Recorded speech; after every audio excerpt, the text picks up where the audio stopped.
దేవుడు ఒకరిని సృష్టించాడు అనంటే దానికి ఒక ప్రత్యేకమైనటువంటి ప్రణాళిక ఉంటుంది.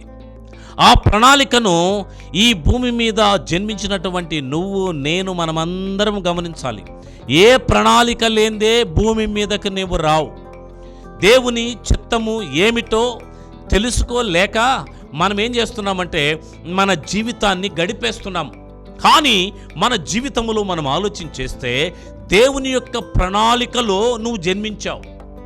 దేవుడు నిన్ను జన్మింపజేశాడు. ఎందుకు దేవుడు అంటున్నాడు తెలుసా? నీ తల్లి గర్భములో ఉండగానే నిన్ను నేను ఎరిగి తిని అంటున్నాడు. నువ్వు రూపింపబడక మునిపే మనల్ని ఎరిగిన దేవుడు కనుక భూమి మీదకు మనము రావడము ఆయన చిత్తం, ఆయన చిత్త ప్రకారము జీవించడము అనేది ఆయన కోరుకుంటున్నాడు.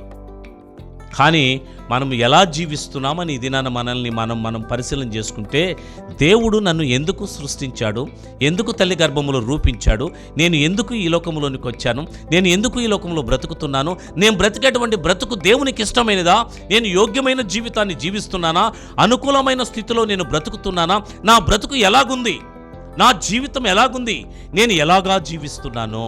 దేవుడు ఊరకనే ఒకటి సృష్టించడు కదా. ప్రియమైన వారలారా, చూడండి, జాగ్రత్తగా గమనిస్తే ఏ వస్తువైనా సృష్టింపబడింది అని అంటే మరి ఆ సృష్టించేటువంటి ఒక వ్యక్తికి ఒక ప్రణాళిక ఉంటుంది.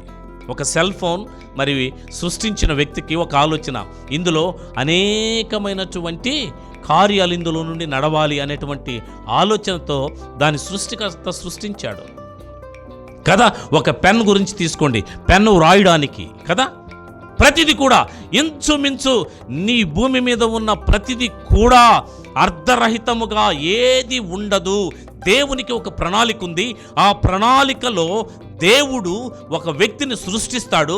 ఆ వ్యక్తి దానిని తెలుసుకోలేక తన ఇష్టానుసారంగా జీవించి మరణావస్థలోనికి వెళ్ళిపోతాడు తప్ప దేవునికి ఒక ప్రణాళిక ఉంది.